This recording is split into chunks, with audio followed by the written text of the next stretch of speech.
Hey guys, let's do a quick book review on these books: King of Pride, The Wedding Girl, The Secret Wish List.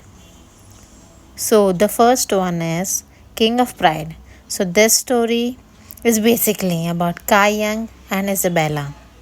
Kai is a to be CEO of a multimedia company, whereas Isabella works at a bar. But professionally, she is a writer, though she hasn't published a book yet. So basically, Kai and Isabella are not each other's types, but they're discovering even though they're not able to resist each other's charm. They try to give in.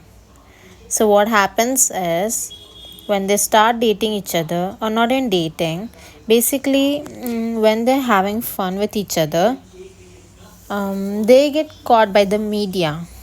Their pictures get leaked, and because they were hiding it, now the world knows, and they are like seeing each other, and that is risking his CEO position because he needs votes and needs to maintain his position. And this scandal caused him like a big thing. So, after hurting each other a lot and resisting each other's charms, they finally back together, and Isabella publishes her first book, and Kai is the CEO. And as I said, you need to read it, and according to me, it is a good romance book.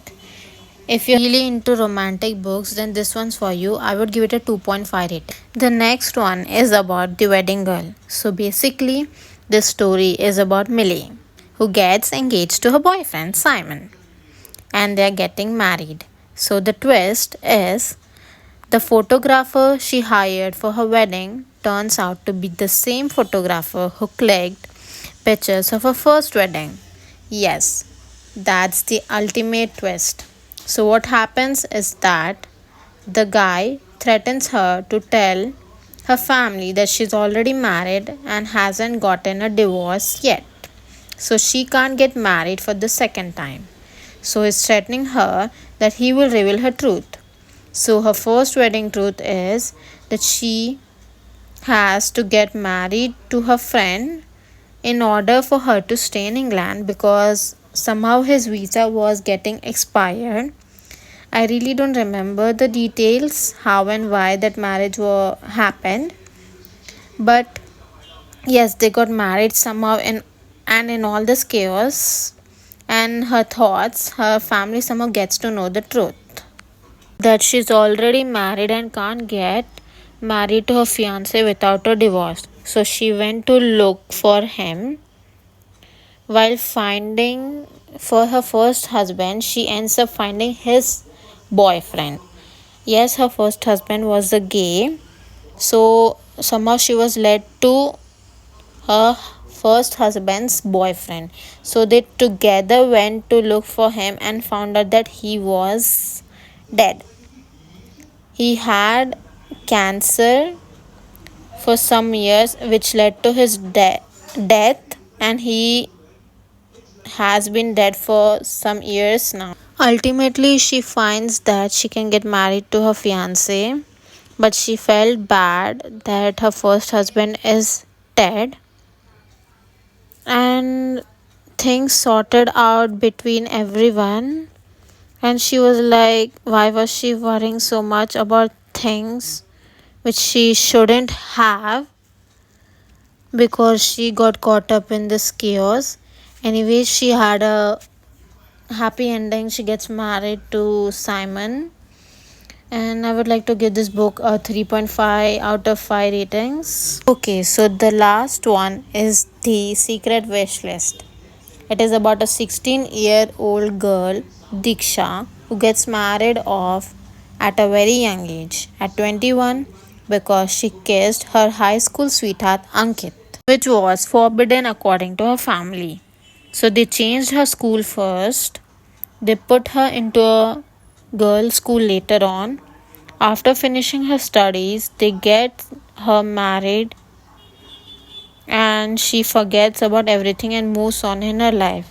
She gets married and has a kid of her own, a boy, and now she is a housewife. Spending her whole life as a housewife, she suddenly desires to make a wish list with her friend. They meet at her friend's place and made the secret wish list.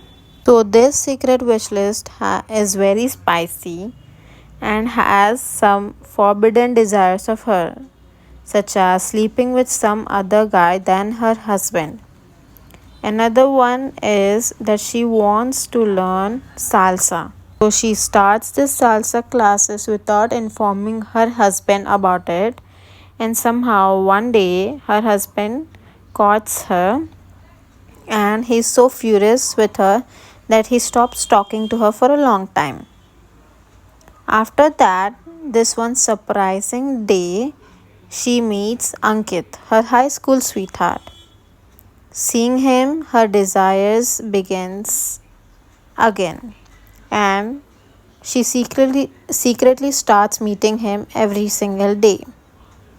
Apparently, she realizes that she is not in love with her husband anymore and she falls for Ankit. So, yes, among this chaos and everything, her first husband finds out about it as well as, and then after a lot of discussions and hurtful words, she finally decides that it is time for her to move on and achieve new things other than just being a housewife. So she decides to go ahead with the divorce from her husband and to move in with Ankit. So yes, she got her own happy ending. Just because of the secret wish list, she got to say a lot of things. I would like to give it a 4 rating.